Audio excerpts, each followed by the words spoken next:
What if I told you the January LSAT is secretly one of the best test dates of the entire year? Not because it's easier, not because the curve magically shifts in your favor, but because of something far more practical. With January, you get the perfect blend of predictability, available practice material, and study momentum from the fall, and the format is stable enough that you can climb to a 170, 175, or higher without drowning in confusion or guesswork. If I had to take the LSAT this cycle, here's exactly how I'd study day by day, week by week, using the same framework I personally used to go from a 152 to a 175 on test day. This framework is called the LASER approach. LASER is an acronym standing for Learning, Accuracy, Sections, Exams, and Review. And this is the method I use for every student I work with, whether they're aiming for a 160, a 170, or the 99th percentile. But I'm not just going to give you the steps today. I'm going to show you exactly how I'd apply them to the January LSAT, specifically what pitfalls to avoid, and how to turn your prep into something repeatable, calm, and effective. Now, here's what almost nobody understands about January. The January LSAT has three huge built-in advantages. The first is you're studying on a predictable test cycle. The LSAT doesn't reinvent itself every month. December, January, February, whenever you take it, it's remarkably consistent with logical reasoning patterns, reading comp structure, question difficulty, and that means you can invest deeply in the fundamentals without worrying that the test will suddenly shift under your feet. The second big advantage is that you have a massive backlog of stable practice material. If you're studying for January, you've got a full archive of older prep tests, clear patterns in logical reasoning and reading comp. So this means you're not scrambling, you're not guessing, you're not training during a chaotic transition. You also get a psychological reset after the holidays. Most students slow down in December, they get distracted by the holidays, but if you don't, you immediately have a huge advantage. If you can keep momentum through the holidays, you will typically outperform your expectations. So if I were taking the LSAT in January, here's how I would build the perfect score from the ground up. First, we have the L in LASER for learning, where you build your foundation correctly. Learning means understanding what the LSAT is actually testing, recognizing how each question type works, building a mental model of logical reasoning structure, training your reading comprehension eye for viewpoints, tone, and evidence, and understanding why the wrong answers are wrong. And most students rush this process. They'll sort of understand question types and jump straight into timed sections. Then they plateau. So if I were prepping for January, I would first spend at least 2 to 4 weeks building a real conceptual foundation. I would use whatever learning format matches my personality, textbooks, on-demand videos, or live classes. And I would make sure I'm not just seeing explanations, but I was actually absorbing the reasoning patterns behind them.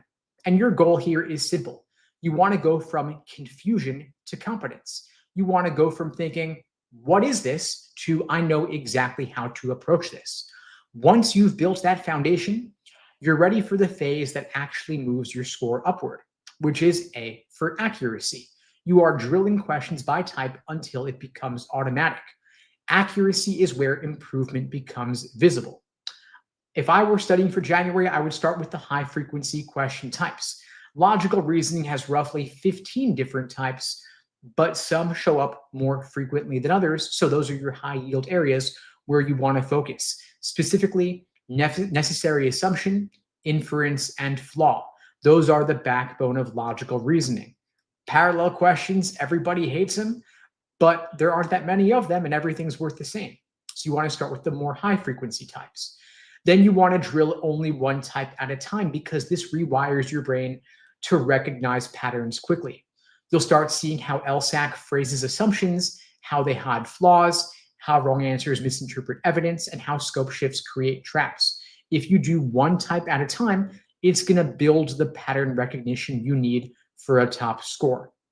Then you want to get to ideally at least 80% accuracy before moving on. You don't need perfection, but you do need enough consistency that you're not guessing your way through common easier questions. And once you hit that range, you're ready for the next phase, which is S for sections. You're doing timed 35-minute sections to work on your pacing and your time management. That's where you learn discipline, where to dig in and where to cut bait, and how to manage the psychological ebb and flow of the section. In logical reasoning, you want to build a time bank early. Logical reasoning is predictable. Questions 1 through 10 are typically going to be the easiest. You want to solve those in roughly a minute each, building up a time bank that you can apply to the tougher questions later in the section. So first 10 questions in roughly 10 minutes. You also want to flag about 3 to 4 questions in each section. For me personally, I would flag those long parallel reasoning questions, anything abstract, anything heavy science or overly technical, anything where your brain instantly says, ugh. And skipping is totally fine. It makes sense. It's logical because every question is worth the same. You don't want to get bogged down or stuck on any single question. You want to keep that momentum going. You skip them. You come back to them later when you have broken out of your previous tunnel vision. Then we're getting into E for exams and endurance. You're doing full-length timed exams. A lot of students fear this phase, but this is what top scorers do.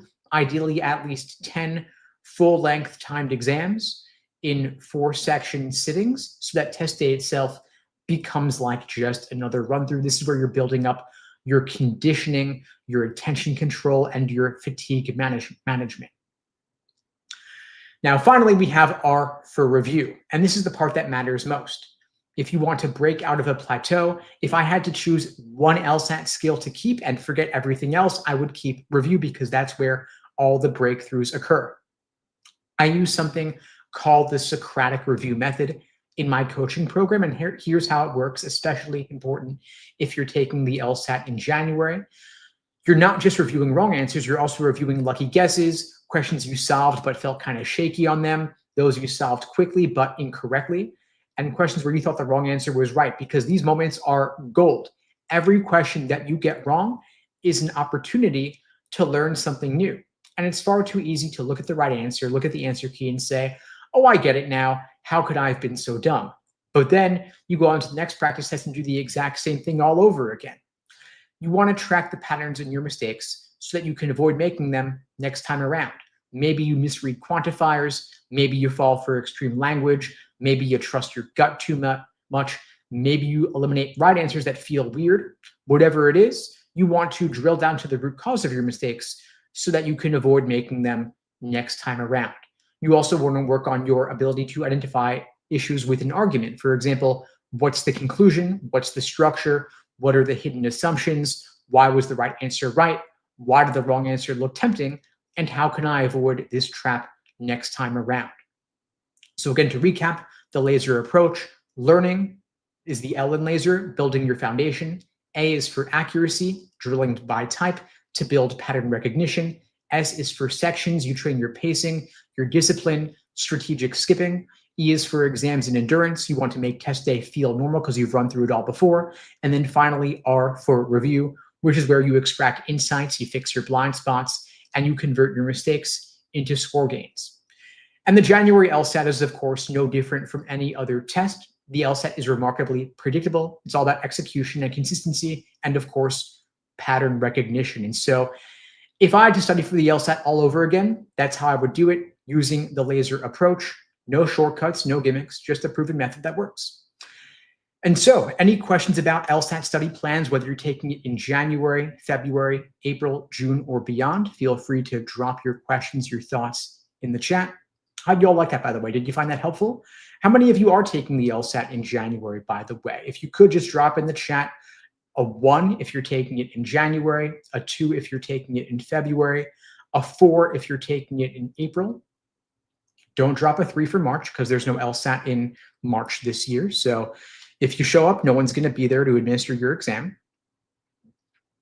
We're going to be covering some flaw drills today. I thought that'd be fun. I see Idris in TikTok is put a 4 taking it in April. Awesome. That's good because you got plenty of time to get your score up from wherever you're starting. I see we got a bunch of folks taking it coming up. Edward's taking it February. Miss, Michael, Niakakora, hope I'm saying that correctly. Apologize, I'm butchering that. Valentina all taking it in January. Lacan taking it January. We got Rose and Passion taking it in April. Seth taking it in February. Seth taking January. We got a pretty good spread here. Awesome. I love to see it. Jack put a 5 taking it in May. As far as I know, there's no LSAT in May this year, but you got plenty of time regardless to figure out the best time frame for you. So I see a lot of folks mostly on a rough estimation here, most folks taking it in January, some taking it in February. So I guess that my topic was timely. That's good. So let's do some flaw drills. What do you all say about that? I've got the first one pulled up here on the screen. Flaw identification. We didn't get to those yesterday, but I thought that that was probably the most fun kind of drill to do. And so I've got it up on the screen. I'll read it out. When you've got your answer, please drop it in the chat. A, B, C, or D. If you're not sure, just drop a question mark, but do commit to something. Number 1, Lewis recently spoke with one junior associate this quarter who prefers the firm's new billable hours software. On that basis, he now concludes in his memo that every junior associate at the firm prefers the new billable hours software. ID the flaw. A, concludes someone meets all criteria merely from receiving a single outcome. B, claims the software lacks problems because Lewis found no recorded complaints. C, assumes Lewis's single junior associate represents all junior associates at the firm. D, treats 2 software users sharing one feature as similar in every respect. Or E, infers that the software caused the preference solely from their co-occurrence. So when you've got your answer, please drop it in the chat, A, B, C, D, or E. We got E this time, making it a little bit tougher. If you're not sure, just drop a question mark, but do commit to something. Got a bunch of folks dropping answers in the chat. Love to see it. You all nailed it. Basically, if I had to articulate my understanding of this flaw, pre-phrasing it, predicting it in my own words before looking at the choices, I would say part to whole or unrepresentative sample. They're overgeneralizing on the basis of a single individual, one junior associate, and saying, therefore, because this one junior associate likes it, every junior associate likes it. So, of course, C as in Charlie is the answer. Ton of folks got it here. Awesome. Too many folks to even name. You all nailed it. Fantastic. The answer is, in fact, C as in Charlie. Well done. Y'all are doing great. Okay, let's go on to question number 2. An internal note from the law school states that every student ranked in the top 10% of the class receives an invitation to the dean's networking reception. Because Vivian received such an invitation, the note concludes that Vivian must be in the top 10% of the class. Let's ID the flaw. A, treats sharing one event as evidence. Vivian matches another student entirely. B, generalizes from a small group of reception recipients to all students. C, claims that some invited students implies all students received invitations. D, infers Vivian's is top 10% solely because she received an invitation. Or E, states the absence of every invitation records would prove no eligibility exists. When you've got your answer, please drop it in the chat, A, B, C, D, or E. If you're not sure, just drop a question mark, but do commit to something.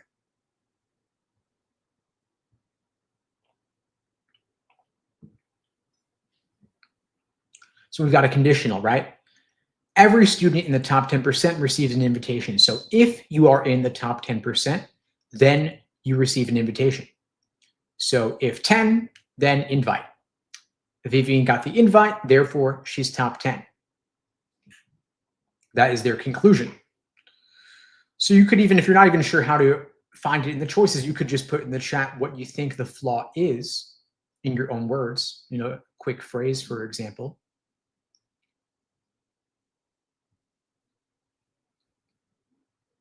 But I see a lot of folks are getting it, which is awesome. It's a confusion of necessary and sufficient conditions. They're assuming she's in the top 10% just because she got an invitation. And of course, getting an invitation is what? Necessary or sufficient? It's necessary. If you're in the top 10%, then you receive an invite, but receiving an invite doesn't mean that you were in the top 10%.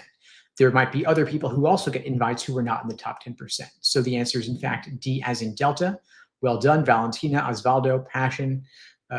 I'm not sure how to say your name. I apologize. Nakao Koro, Edward, ACB Realty, Rose, all saying D as in Delta. D as in Delta is in fact correct. Awesome. You all nailed it. Well done. Let's go on to number 3. In a brief, Kim reports that the firm's records show no disciplinary inquiries on file regarding Jimmy's latest billboard advertising campaign.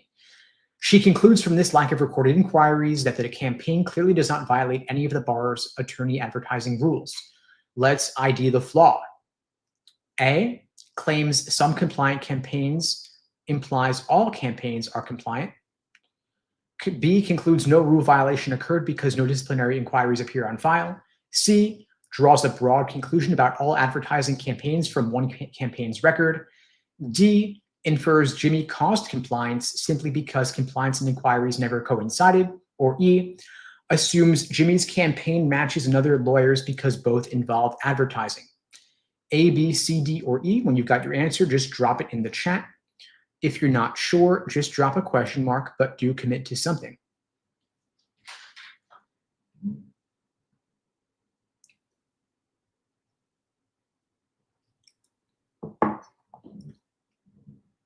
If you're not sure, you could also just try to pre-phrase or predict your own articulation of the flaw.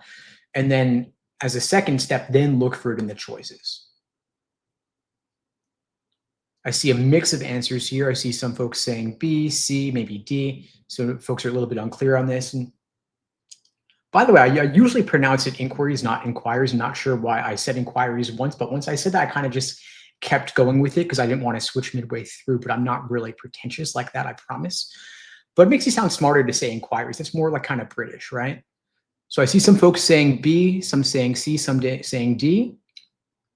Looks like the B's are kind of taking over in the chat here, which is awesome because the answer is in fact B as in Bravo. This is the absence of evidence flaw. She's concluding from the lack of recorded inquiries. I'm changing it up now, inquiries. So from the lack of those recorded inquiries, that therefore none exist, meaning because we don't have the records, there aren't any records, and that the campaign doesn't violate things. But of course, absence of evidence doesn't mean the evidence does not exist or that the person is in fact innocent. Maybe they just have not found the evidence, but they could still be in violation. Maybe with a bit more digging, they will find evidence, or maybe the evidence was destroyed. But B as in Bravo is in fact the answer because it describes the flaw, the classic flaw of absence of evidence. You can't conclude on the basis of a lack of records that no records exist. So B is the answer, folks. Well done. On to number 4. A testing office memo notes that one online LSAT course offers on-demand video lessons and that another online LSAT course also offers on-demand video lessons. The memo concludes that the two courses will be equally effective in every respect at raising students' LSAT scores. Let's ID the flaw. A, infers one LSAT course must meet a requirement solely because another did. B, claims the lack of data on course differences proves they are equally effective. C, states one LSAT course's performance proves all LSAT courses perform similarly. D, argues that some course improvements guarantee all courses improve student scores. Or E, concludes both LSAT courses are fully effective based on one shared feature. When you've got your answer, please drop it in the chat, A, B, C, D, or E. If you're not sure, just drop a question mark, but do commit to something.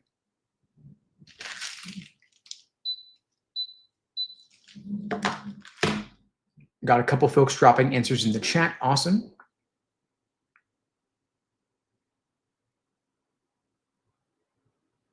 I'll give you all a minute, but I see you all are getting it, which is great. So because they're similar in one respect, they're equally effective in every respect. Of course, there could be other key differences between them, aside from the mere provision of on-demand video lessons. They could also, of course, offer live classes. They could also offer one-on-one LSAT coaching, which, by the way, at LSAT Unplugged, we offer all of the above.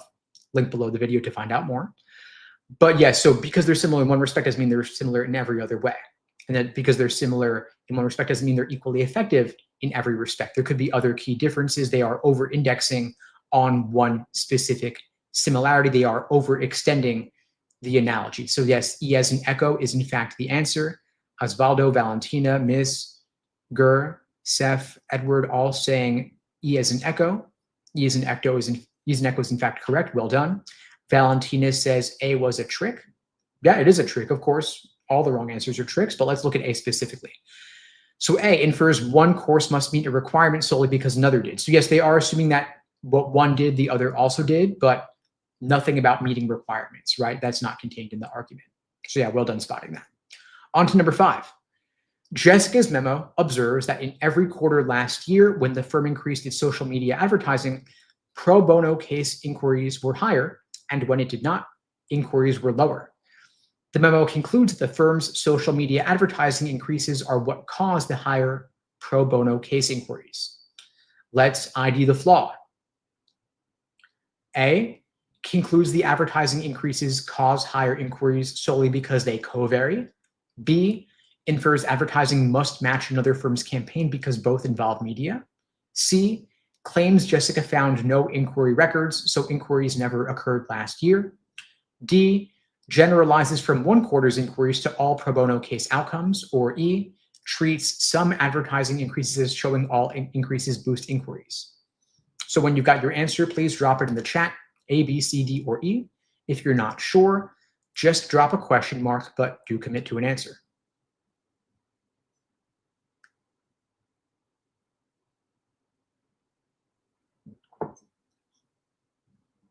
Give folks a minute, dropping answers in the chat here.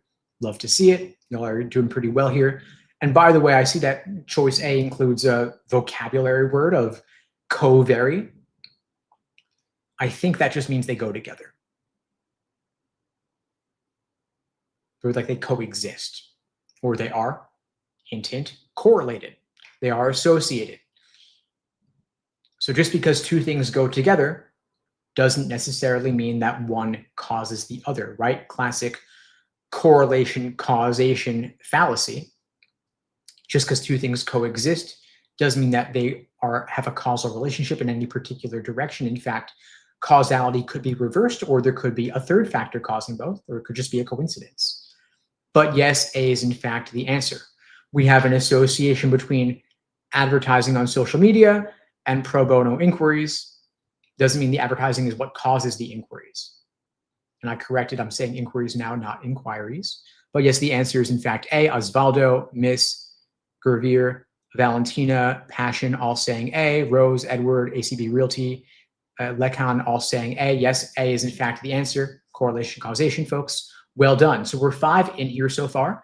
Out of these first 5 questions, please drop in the chat how many you got right out of the number that you did. Give us a sense of your overall accuracy on these questions. And by the way, folks, we do these free classes every single weekday, same time, same place, 2 p.m. Eastern, 1 Central, 11 Pacific. But because this week is a holiday week, things are going to be a little bit different.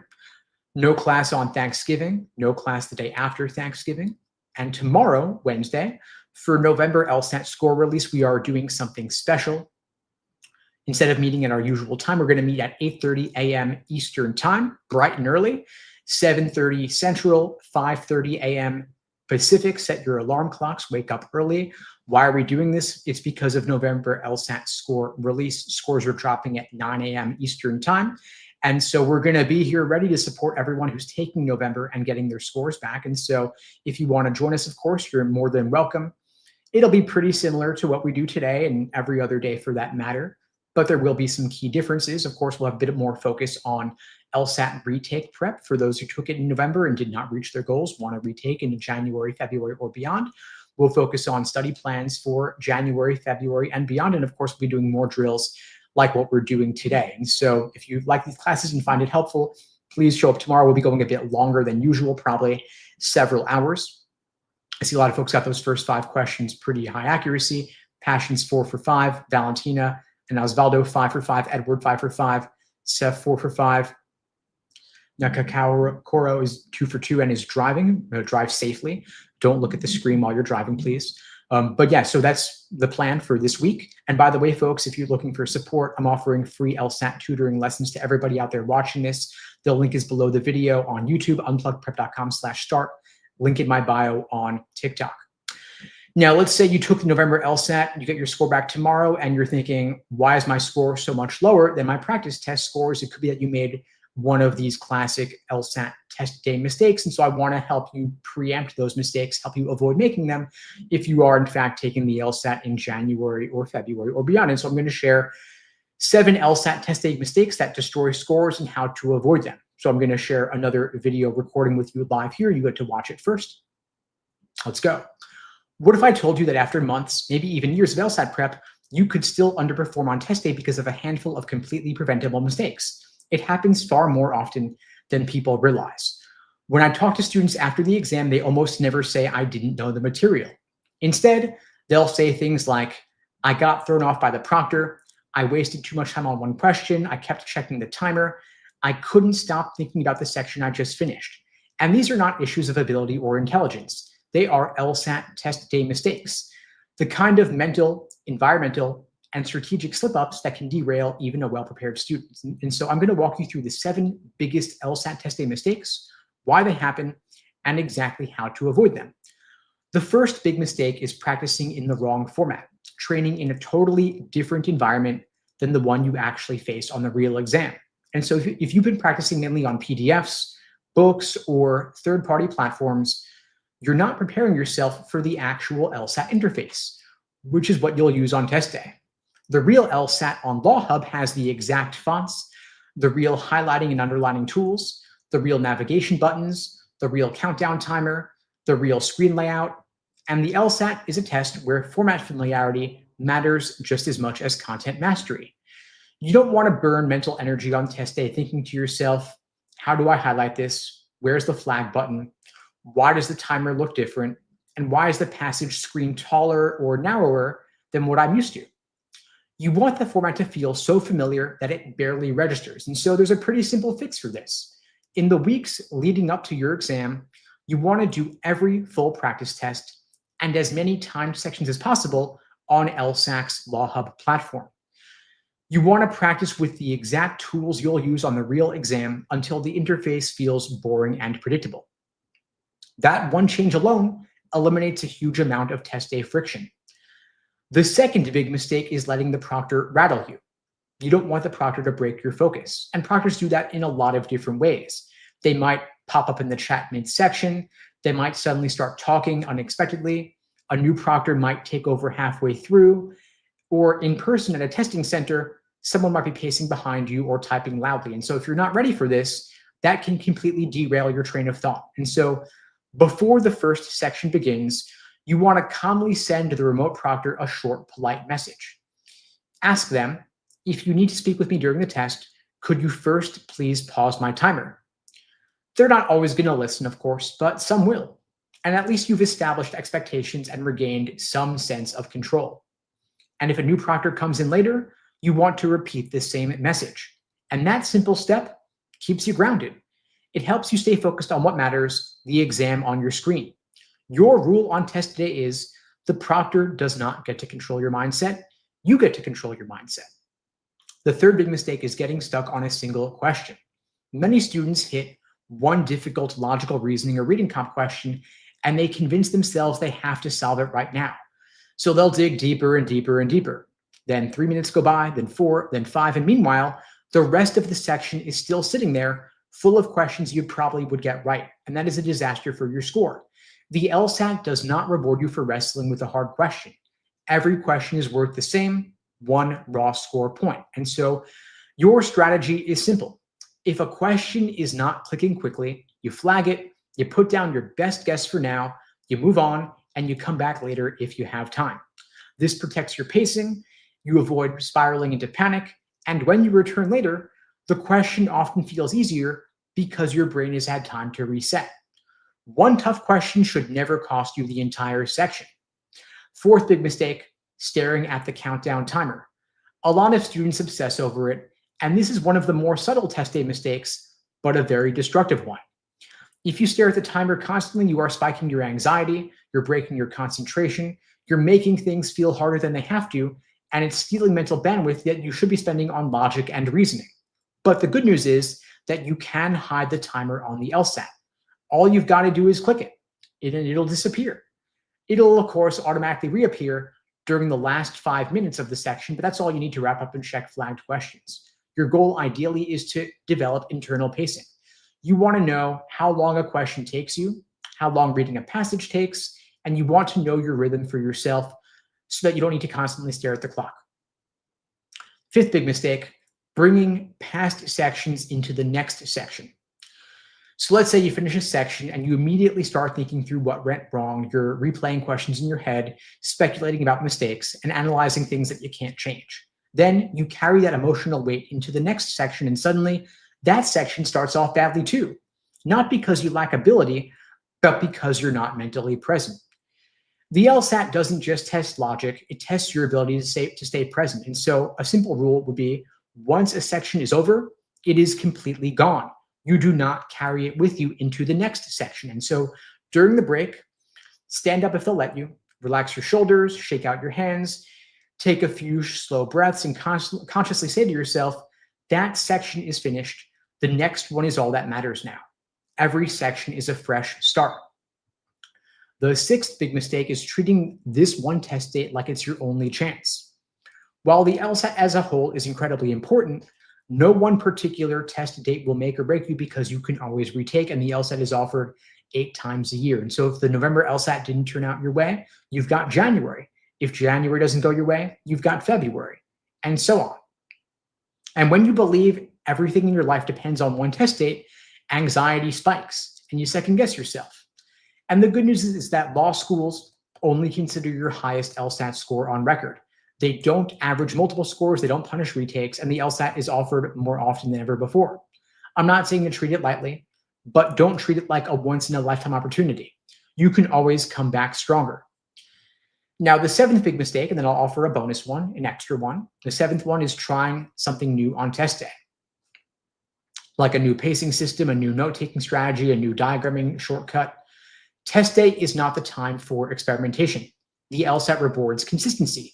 You want to walk into test day knowing how to approach each section, what to do when you get stuck, how to use your breaks, how to read passages, how to manage time. Everything on test day should feel rehearsed, like you've done it all before. If you want to experiment, that's great, but do it during your practice tests. On test day, you just want to execute.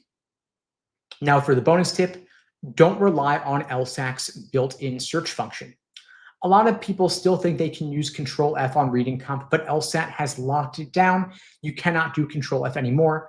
They've replaced it with their own built-in search function, but it's slow, it's unreliable, it's inconsistent, it's glitchy. You don't want to count on it during a timed exam. So don't build your reading comp approach around the idea of searching. Instead, focus on understanding the passage structure. What's the main point?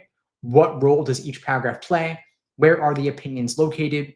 What are the specific details being introduced and where are they? And what is the author's attitude? If you highlight strategically and understand structure, you won't need any search function to find what you need. So to recap the 7 mistakes: first, practicing in the wrong format; second, letting the proctor disrupt you; 3, getting stuck on one question; 4, staring at the timer; 5, carrying stress from one section into the next; 6, believing everything depends on this one test; and 7, trying new strategies on test day; and finally, bonus 1, don't rely on LSAT's search function. So those are the 7. Any questions, any thoughts? Was that helpful for you guys? I know a lot of you are taking it in January, so you want to start transitioning into those full-length timed practice tests sooner rather than later. I typically recommend doing at least 10 full exams before the big day, so test day itself is like just another run-through.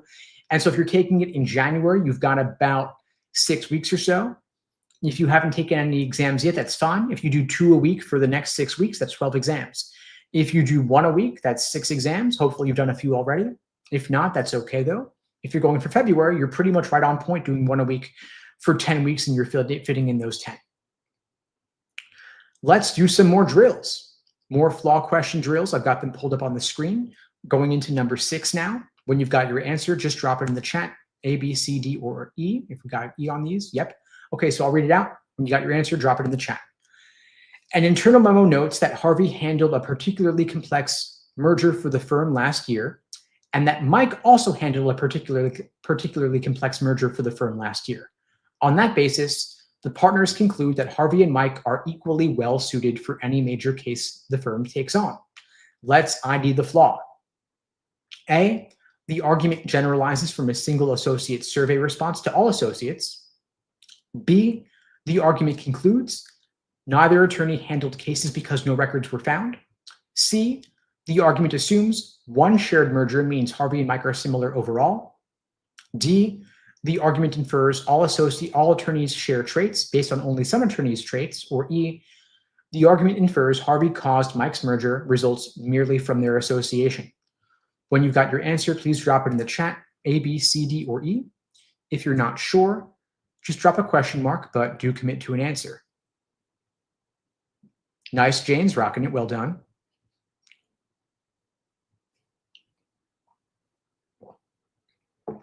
Nice, Dana, as well. Dia, Chana, all doing great. Osvaldo, great as well. Kitchen, welcome, Kitchen. Miss, all saying the same answer choice C as in Charlie. Well done. Assuming that because they're similar in one way, they're similar in all other ways as well. They have one thing in common. They both handled complex mergers. Therefore, they're equally well suited for any major case. That's a big overextension of the similarity, right? Because they're similar in one way doesn't mean they're similar in all ways relevant to major cases. So C as in Charlie is in fact correct. Well done. Osvaldo, Kitchen, Miss, Gravier, Valentina, Rose, all saying C. Passion saying C. Fantastic, folks. Well done. On to number 7. An admissions note explains that every student who studies the LSAT with L scores above 170 on the LSAT. Vivian recently received a score above 170. So the note concludes that Vivian must have studied with L. Let's ID the flaw. A, the argument treats two students' similar scores as proving complete academic similarity. B, the argument claims LSAT tutoring caused scores based solely on their correlation. C, the argument concludes all students score perfectly based on a few strong students. D, the argument infers Vivian studied with L merely because she scored above 170. Or E, the argument assumes no tutoring occurs simply because records have not appeared. When you've got your answer, please drop it in the chat, A, B, C, D, or E. If you're not sure, just drop a question mark, but do commit to something. Commit now, because of course you'll have to commit on test day. Better to commit now and get it wrong now so that you learn and don't get it wrong on test day, right? So if I were to put this flaw in my own words here to articulate it, it's a confusion of necessary and sufficient conditions, right? They're doing some sort of incorrect reversal here. If they study with L, they score above 170. So if study with L, then score above 170. They're concluding because someone scored above 170, they must have studied with L, of course. So scoring above 170 is necessary, but not sufficient. Maybe there are other ways to also score above 170 without studying with L. So D as in Delta is in fact the answer. Well done. Rose, Kitchen, Passion, Miss, Gravier, Valentina, Osvaldo, and all saying D as in Delta. D is in fact correct. Well done. On to number 8.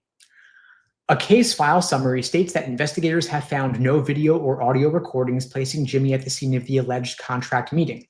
Based on this lack of recordings, the attorney concludes that Jimmy was not present at the meeting at all. Let's ID the flaw.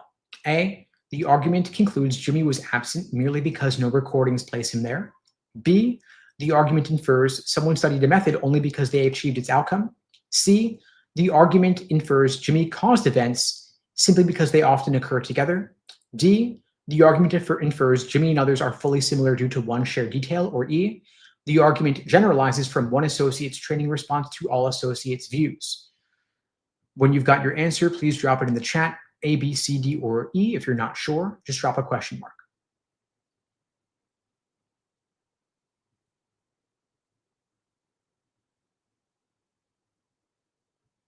See a lot of folks dropping answers. Awesome. Love to see it. Well done, Laura, Dana, Chana, Dia. You all got it, all saying A. I see an A is in fact correct, of course. Well done. This is the absence of evidence flaw, assuming that because we don't have the information, there must not be any, and therefore the opposite is true. So no recordings, meaning Jimmy was not present. Maybe we just lack the recordings, but Jimmy was still there. Maybe with a bit more digging, they'll find the recordings, or of course, maybe Jimmy was there even if no recordings exist. So well done, folks. I see Anne, Osvaldo, Passion, Valentina, Miss, Rose, Kitchen, all saying A. A is in fact correct. Revere as well. Well done, folks. The answer is A. On to number 9. A research brief reports that students who use a particular LSAT study app are very often the same students who later obtain higher LSAT scores. The brief goes on to conclude that using this LSAT study app is what causes those higher LSAT scores. Let's ID the flaw. A, the argument assumes one shared study habit proves full similarity across students. B, the argument concludes all students achieve high scores based on a single student. C, the argument infers a student did LSAT work merely because they scored highly. D, the argument concludes an event never happened simply because evidence is missing. Or E, the argument claims the LSAT study app directly causes higher scores from correlation. When you've got your answer, please drop it in the chat, A, B, C, D, or E. If you're not sure, just drop a question mark, but do commit to an answer.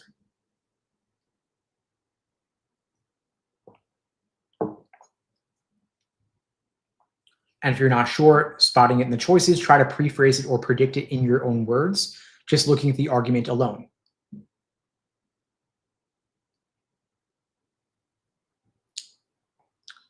See a lot of folks dropping answers in here. Awesome. So before we get to the answer, I'll just talk about the argument. We have an association between using the app and getting higher scores. Then they're concluding that this is what causes the higher scores. So this is your classic correlation causation confusion. Just because we have an association between two things and they coexist or co-vary doesn't mean that one causes the other, right? So for that reason, E as in echo is in fact the answer. Well done, Osvaldo, Anne, Passion, Kitchen, Valentina, Gravir, all Miss Rose, all saying E. Well done, folks. I see James, Chana, Leon, all saying E as well. E is correct, folks. Well done. On to number 10. A short partner update notes that one junior associate, Rachel, who responded to an internal training survey, is an associate at the firm and reports being satisfied with the firm's training program. The update then concludes that all associates at the firm are satisfied with the firm's training program. Let's ID the flaw. A, the argument infers an associate studied material because they produced strong results. B, the argument generalizes all associate satisfaction from Rachel's single survey response. C, the argument concludes training never occurred simply because no records were available. D, the argument claims training caused satisfaction solely because the two appear together. Or E, the argument assumes one shared satisfaction report shows full similarity between associates. When you've got your answer, please drop it in the chat, A, B, C, D, or E.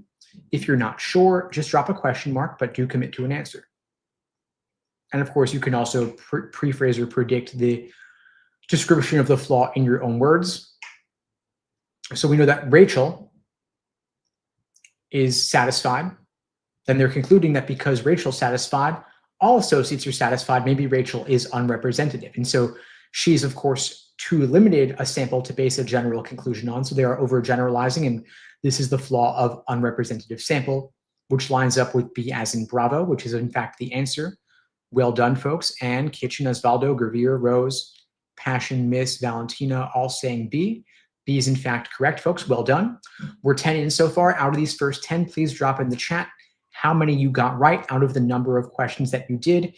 Give us a sense of your overall accuracy. And by the way, if you're looking for additional support, I know a lot of you are taking the LSAT coming up soon.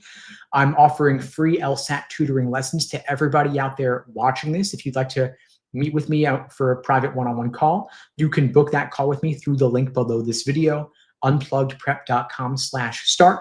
Also through the link pinned in the chat or in my bio on TikTok. I'm happy to help out anybody out there studying for the LSAT, watching this now or later. And you all are doing fantastic, by the way. Lacan is 8 for 10, Passion's 9 for 10, Anne is 5 for 5, Osvaldo's 10 for 10, Gurveer is 7 for 7. Y'all are doing great. I see Chana's 3 for 4 as well. Pretty solid accuracy, folks. Well done. And of course, I want you all to get the highest possible LSAT score because that's going to be the best way for you to maximize your law school admissions chances, right? So I want to help you get there, maximize your score, especially if you have a low GPA, you can offset it by getting a higher LSAT score. That's the biggest way to boost your odds of admission. So I've got some information for you all about how to get into law school with a low GPA. Short answer, it's about getting a higher LSAT. So I'll give you all a bit of a video recording on this. You get to watch it first. You can absolutely get into a great law school with a GPA below 3.0. You can even get a full ride. I've seen it happen again and again, cycle after cycle. The real difference is not your GPA. It's what you do about it. Most people don't get that law school admissions is actually a strategy game. If you know how to play it and you're willing to put in the work, you can flip the script completely. So if you're staring at your transcript thinking, is this even worth trying? The answer is yes. Think of it like this. Your GPA might be the problem, but your LSAT is the solution. And smart people don't panic when they have a problem, they build a plan. There's a myth that dominates pre-law culture, and it quietly ruins thousands of smart, capable applicants every single year. The myth is that your GPA is everything. You hear it from advisors, classmates, law school blogs, and even well-meaning friends. They'll say, if your GPA isn't above a 3.5, you're done. Or if you didn't crush undergrad, don't even bother applying to top schools. It sounds logical because you need some way to sort applicants, and they think that GPA must be the most important number. But that thinking is based on a fundamental misunderstanding of how admissions actually works. Because the truth is that admissions officers look at the big picture, not just your GPA. Think of it like this. A student A has a 3.9 GPA, a 158 LSAT. Student B has a 2.8 GPA and a 172 LSAT with a clear upward trend in their GPA. Who's better? Every admissions officer is choosing student B because they're asking, can this person thrive in law school? Will they pass the bar? Will they contribute to our community? Is this applicant improving? And that last question, is this person getting better, is everything. Law schools don't need perfection, but they do want an upward trajectory. A student with a rough start who crushed the LSAT and has a massive upward swing looks focused, serious, and reliable. And that's the kind of person they want in their 1L class.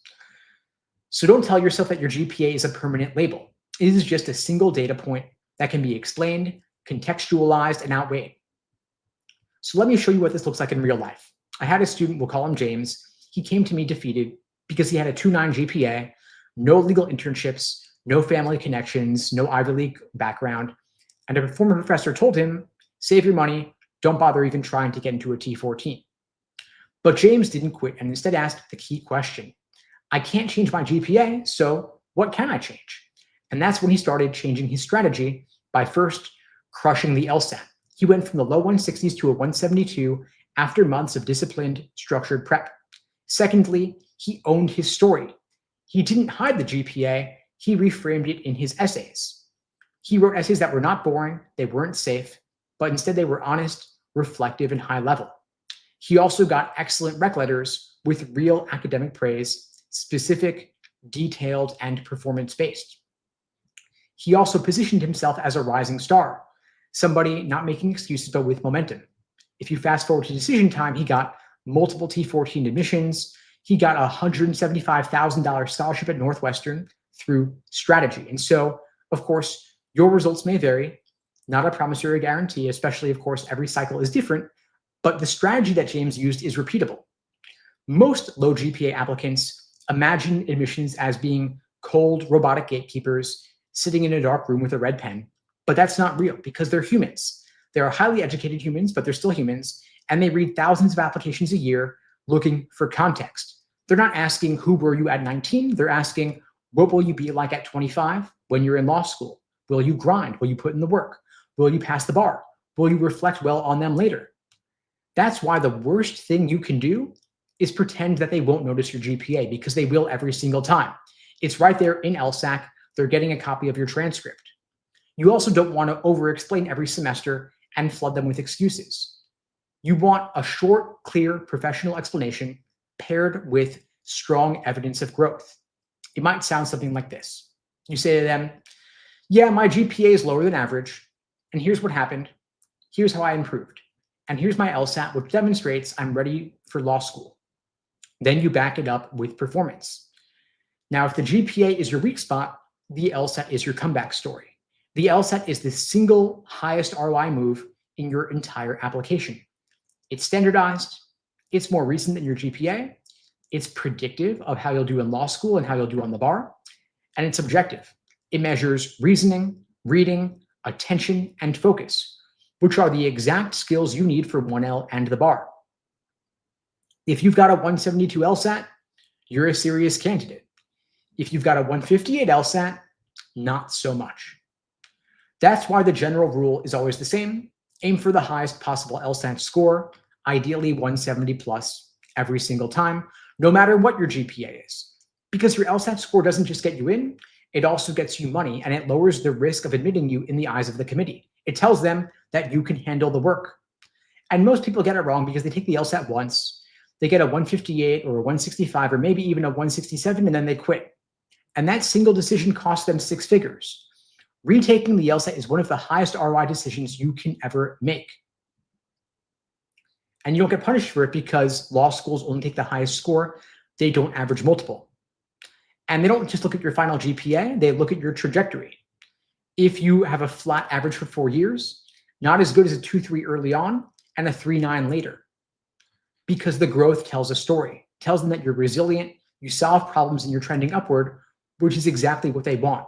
Even a modest upward trend, like from a 2.5 to a 3.3, can still help. And this might be controversial, but it might be worth taking classes where you can get easy A's. All else being equal, I would rather that you take classes where you can learn something. But if your sole desired focus was to get into law school, because of rampant grade inflation, you want to go for the A's. It works. Simple as that. Now, of course, beyond LSAT, beyond GPA, there's also your personal statement. You don't want to dump your life story there, but you want to show a past challenge, how you overcame it, and what you learned from it. So the past challenge followed by your growth and a prediction or an indication of what your future success will look like. There's also letters of rec. You don't want generic letters, of course. You want specifics, performance-based academic letters that say, this student thinks, writes, and performs at a law school level. And if you want to help yourself get better letters, you give your recommenders some details. You give them a bulleted list of your accomplishments, some reminders of what you did in class, papers you wrote, class participation, office hours. All of that makes a difference. You want people who can speak to your growth, your discipline, your academic chops, and your performance under pressure. That is what truly matters. Now, there will be some weaknesses, of course, because nobody's perfect, but every weakness you want to counter with evidence of strength. If you've got a low GPA, you balance it with a higher LSAT. If you had rough early semesters, you balance it out with an upward trend. If they have concerns about your academic ability, you balance it out with strong writing samples, strong essays, strong rec letters. Because admissions has one main fear. They are mitigating their risk. They want to know, will this person struggle in 1L? And your job is to remove that fear entirely. Now, let's say you're writing a GPA addendum. Most people butcher it because they'll be vague, they'll get emotional, or they'll fill it up full of excuses. A good addendum is short, it's factual, and it's actionable. A bad example would be, my grades dropped because I was overwhelmed. I've matured since then. Not so good. Why were you overwhelmed? How do we know you've matured? Prove it. Show, don't tell, right? So a better example would be, during my sophomore year, balancing full-time work and school negatively affected my GPA. But beginning junior year, I reduced my work hours, I built structured study habits, and I sought academic support. As a result, I earned a 3.9 GPA in upper division coursework. This is specific and it's proven. So to pull it all together, if you have a low GPA, your path is harder, but it's not impossible. You can't afford to be sloppy though, but you also don't need to be perfect.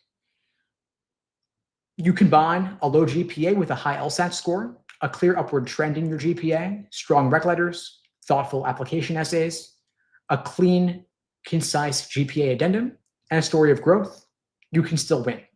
It's all about strategy, and you've got way more control than you think. So don't give up, because you don't need to be flawless. You've just got to be undeniable. And you can counter every weakness with a strength. Your GPA may be fixed, but your LSAT score is still the biggest factor that you can move. And so think about, what can you control? Don't look backward, just look forwards. What can I change? GPA is fixed. I can still get strong rec letters. I can still write strong application essays. And most importantly, I can still get a higher LSAT score. And so you're here, you've made a choice to be here today. You're telling me what kind of person you are. You're here to learn, here to improve. And so if you have questions about this, of course, just drop them in the chat. Happy to talk through any situations you all might have. We've got Wada asking, I'm a junior in college now. What's a good major I should do?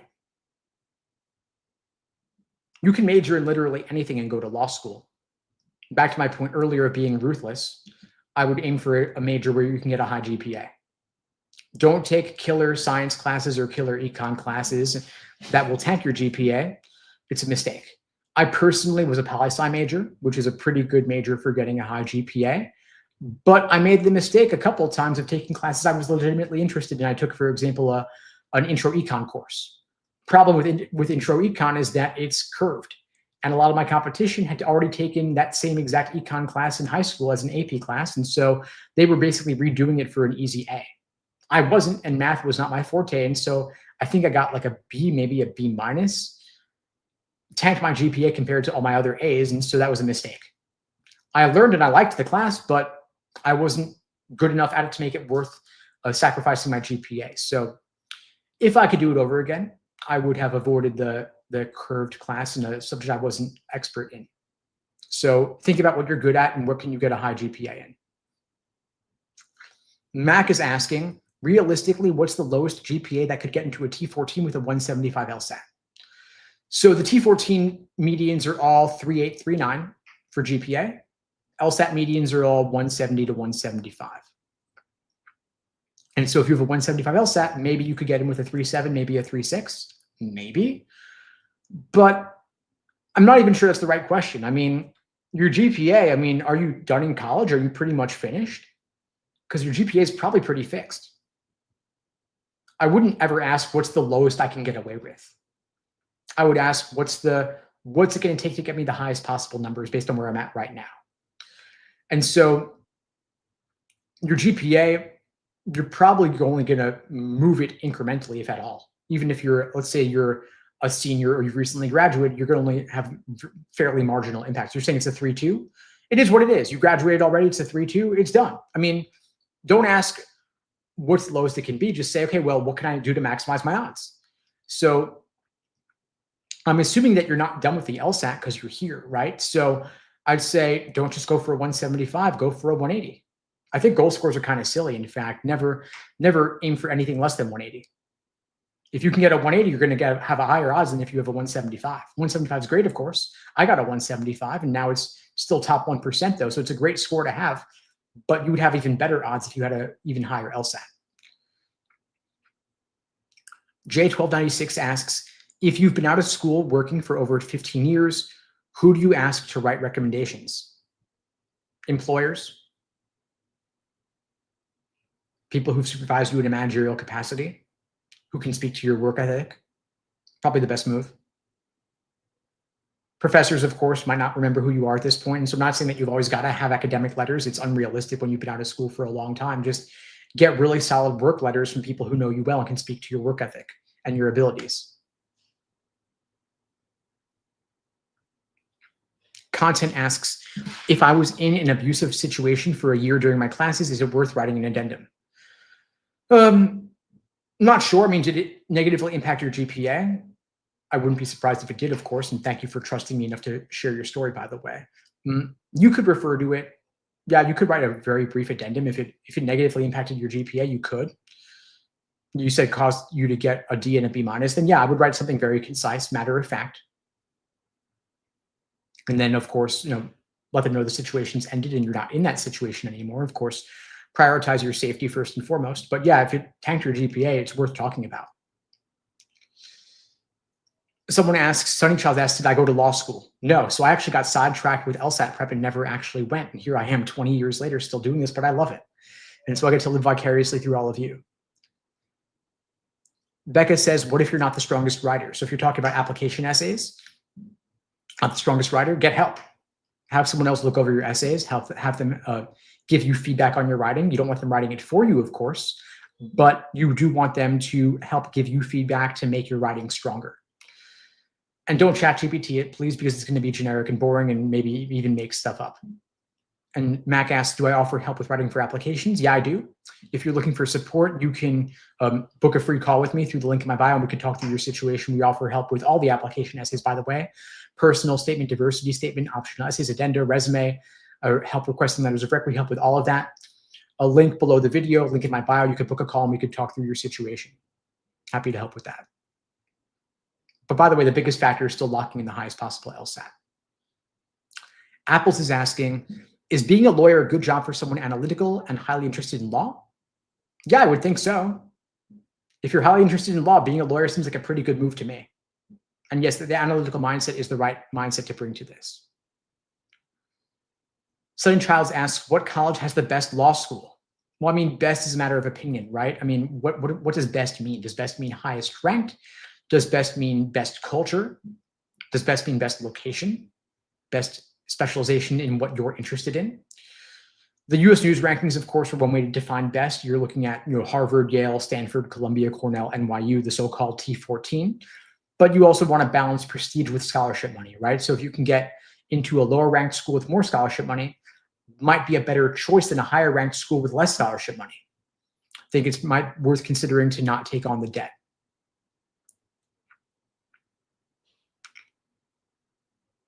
D. Rushmu asks, do law schools take major difficulty into account for a lower GPA like comp sci? They do, but also numbers are numbers. So if I could give you the best possible advice to be ruthless in admissions, it would be don't major in comp sci, don't major in STEM, go for the easy A. Get a 4.1 GPA, apply with a 4.1 and a 180, and you've got your ticket written for you. But of course, you are where you are. So ultimately, I'm not saying to go that path because, of course, you're not always certain that you're going to pursue law, especially if you're a college freshman. I'm not saying to over-index on that particular outcome. But yeah, ultimately, the numbers are the numbers. Valentina asks, will your graduate school GPA matter? Not really. I mean, they'll see it, but for law school admissions purposes, what goes to US News and the ABA, it's only the undergraduate GPA that is factored in. So your grad school GPA might be higher than your undergraduate GPA, but that's not what's going to count. In a more concrete sense, it's the undergraduate GPA. Mr. Luke asks, it's rough for me. I started my own business, so I'm my own boss. Who would write a letter of recommendation for me? A client? Yeah, it could be a client. Could be a colleague. So someone else who works in your industry, maybe a competitor who you have a friendly relationship with. That might be someone else. Or let's say you volunteer somewhere. Maybe the person who supervises you as a volunteer coordinator of sorts, they could write a letter also. But yeah, client writing a letter is fine. Lacan asks, how important is LSAT writing? Should I retake it? I just took November. So LSAT writing is not that important because it's not scored. It pales in importance and pales in comparison to the importance of the scored portions of the LSAT. So I wouldn't worry too much about it. If you feel like you didn't do a great job on it in November, you can redo it. But I would focus a lot more on the scored portions of the LSAT. Rose asks, I have rec letters from 2019, but I got injured and wasn't able to go. Now I can go. Are my rec letters still good? So if it's from a professor and you're out of college for a while, I don't think you need to get new letters from the professor, of course, because nothing's changed.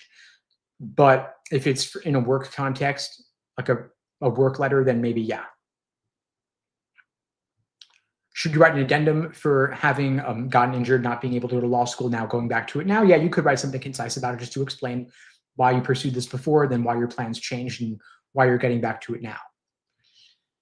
Content asks, are there any recs I have for gaining LSAT points? I'm stuck around at 165. So yeah, I mean, that's a pretty open. Basically, you're asking, how do I get better at the LSAT when I'm plateauing at a 165? So I've said a lot on this. Go to my YouTube channel, link in my bio on TikTok. I have plenty of videos going in depth on this very question. It comes down to crafting a solid action plan, targeting your weak areas and addressing them, and reviewing in depth. We're going to be doing an all-day live stream tomorrow at 8:30 a.m. Eastern time. We're going to cover January and February LSAT prep, retake prep, breaking through a plateau. So join us for that, and we'll go into more depth on all of this. So again, folks, we're meeting tomorrow, not the usual time, 8:30 a.m. Eastern time. We'll be going for at least a couple hours for November LSAT score release. Again, the link to the live is in my bio. To go over to the YouTube channel, you'll see it on the live tab of the channel. I'll see you all tomorrow. Same time, same place. I'll look forward to seeing you all then. And by the way, folks, if you find this helpful, please spread the word. The only way this grows is through word of mouth. In the meantime, I wish you all the best and take care. See you all tomorrow.